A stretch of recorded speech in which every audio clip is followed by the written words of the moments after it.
সবাইকে স্বাগত জানাচ্ছি। আমি ফিরোজ তোহা। শুরুতেই সংবাদ শিরোনাম জানিয়ে দেব এই মুহূর্তে হাতে পাওয়া সর্বশেষ গুরুত্বপূর্ণ আপডেট আন্তর্জাতিক সংবাদ। শুরুতেই জানাবো, হামলা বন্ধে কোনো অনুরোধ করেনি ইরান, ট্রাম্পের দাবি নাকচ।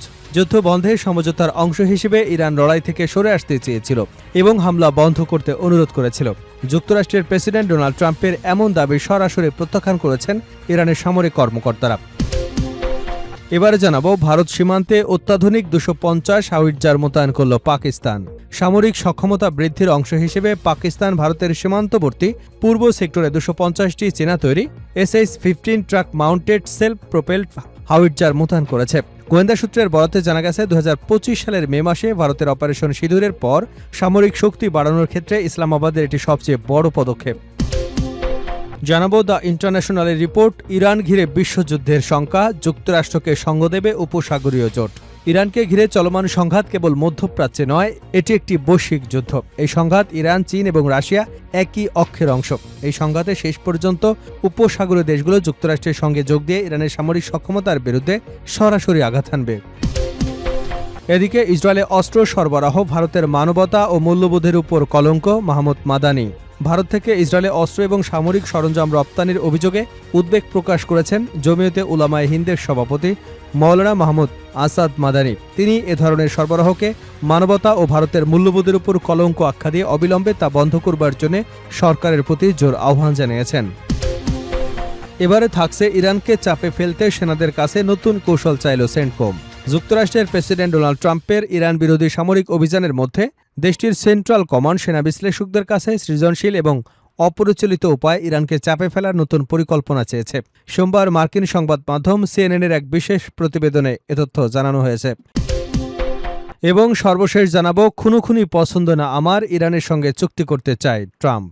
যুক্তরাষ্ট্রের প্রেসিডেন্ট ডোনাল্ড ট্রাম্প জানিয়েছেন যে মধ্যপ্রাচ্যে সামরিক সংঘাতের চেয়ে কূটনৈতিক সমঝোতা বা চুক্তির মাধ্যমে সংকট সমাধান করতে চান তিনি। এয়ারফোর্স ওয়ানের সাংবাদিকদের সঙ্গে আলাপকালে তিনি একথা বলেন।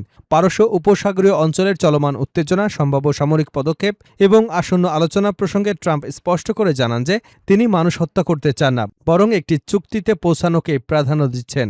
এতক্ষণ শুনছিলেন সংবাদ শিরোনাম, এবার থাকছে পুরো সংবাদ।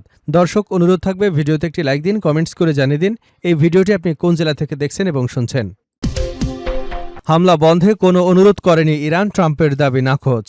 যুদ্ধ বন্ধে সমঝোতার অংশ হিসেবে ইরান লড়াই থেকে সরে আসতে চেয়েছিল এবং হামলা বন্ধ করতে অনুরোধ করেছিল।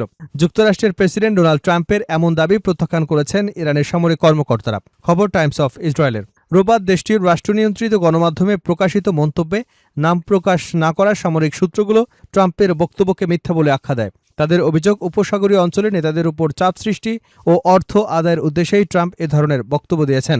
ওই সূত্রগুলো দাবি করেছে, ইরানের সশস্ত্র বাহিনী সর্বোচ্চ প্রস্তুত অবস্থায় রয়েছে। তারা সতর্ক করে বলেছে, যদি আবার যুদ্ধ শুরু হয় তবে তা চূড়ান্ত এবং এতে প্রকৃত শক্তিধরকে তা স্পষ্ট হয়ে যাবে।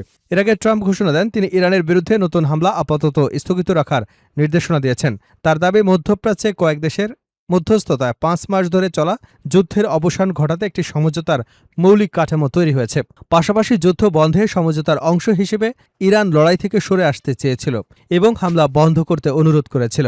সামাজিক যোগাযোগ মাধ্যমে দেওয়া এক পোস্টে ট্রাম্প বলেন, প্রস্তাবিত চুক্তির আওতায় হরমুজ প্রণালী সম্পূর্ণ ও নিঃশর্তভাবে খুলে দেওয়া হবে এবং ইরানের পারমাণবিক হুমকিরও অবসান ঘটবে। ট্রাম্পের ঘোষণার আগে সৌদি যুবরাজ মোহাম্মদ বিন সালমান তার সঙ্গে টেলিফোনে কথা বলেন।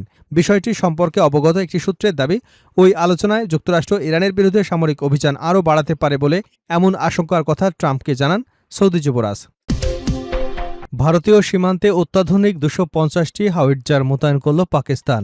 সামরিক সক্ষমতা বৃদ্ধির অংশ হিসেবে পাকিস্তান ভারতের সীমান্তবর্তী পূর্ব সেক্টরে 250টি চীনা তৈরি SH-15 truck mounted self propelled howitzer মোতায়েন করেছে।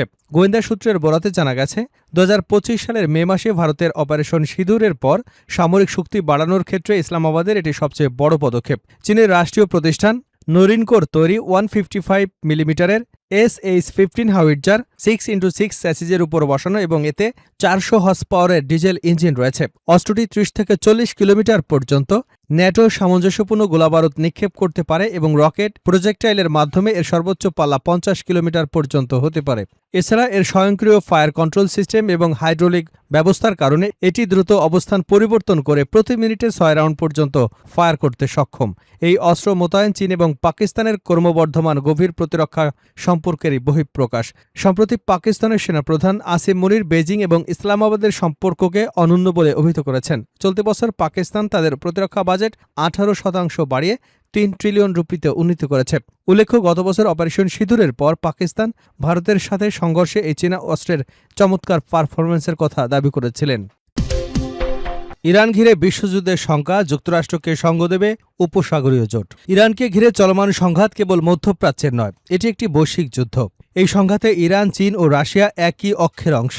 এই সংঘাতে শেষ পর্যন্ত উপসাগরীয় দেশগুলো যুক্তরাষ্ট্রের সঙ্গে যোগ দিয়ে ইরানের সামরিক সক্ষমতার বিরুদ্ধে সরাসরি আঘাত হানবে। নিউ ইয়র্কের সাংবাদিক ম্যানাস ক্র্যানিকে দেওয়া এক সাক্ষাৎকারে এমন মন্তব্য করেছেন যুক্তরাষ্ট্রের প্রেসিডেন্ট ও পররাষ্ট্রমন্ত্রী ও সিআইএ পরিচালক মাইক পম্পেও। দ্য ন্যাশনালকে দেওয়া সাক্ষাৎকারে পম্পেও বলেন, এটি মধ্যপ্রাচ্যের যুদ্ধের চেয়েও বড়। এটি একটি বৈশ্বিক যুদ্ধ, এতে কোনো সন্দেহ নেই। শেষ পর্যন্ত উপসাগরীয় দেশগুলো যুক্তরাষ্ট্রের সঙ্গে একত্রিত হয়ে ইরানের সামরিক সক্ষমতার বিরুদ্ধে একটি নির্ণায়ক পদক্ষেপ নেবে বলে বিশ্বাস করেন। সাক্ষাৎকারে ইসরায়েলের প্রধানমন্ত্রী বেঞ্জামিন নেতানিয়াহু এবং মার্কিন প্রেসিডেন্ট ডোনাল্ড ট্রাম্পের সম্পর্ক নিয়ে আরও সমালোচনা করেন। ইরানের শাসন পরিবর্তনের সম্ভাবনা, যুদ্ধ পরবর্তী উপসাগরীয় ঐক্যের মডেল হিসেবে আব্রাহাম অ্যাকর্ডস এবং বর্তমান পরিস্থিতিতে দুই রাষ্ট্রভিত্তিক সমাধান কতটা বাস্তবসম্মত তা নিয়েও আলোচনা করেছেন। তিনি দাবি করেন, ইরানের উপর আরোপিত অর্থনৈতিক চাপ দেশটির অভ্যন্তরীণ জীবনযাত্রাকে এরই মধ্যে দৃশ্যমানভাবে ক্ষতিগ্রস্ত করেছে, যদিও বাইরের বিশ্ব এই প্রভাব পুরোপুরি দেখতে পাচ্ছে না। একই সঙ্গে তিনি চলমান সংঘাতের অবসানের জন্য একটি বাস্তবসম্মত রোডম্যাপের কথা তুলে ধরেন। সংঘাতের অবসানের রূপরেখা হিসেবে তিনি ৩টি বিষয়ের উপর জোর দেন: অবিরাম অর্থনৈতিক চাপ, কূটনৈতিক তৎপরতা এবং মানসিক চাপ। তার মতে এই 3টি পদক্ষেপ একসঙ্গে চালাতে হবে।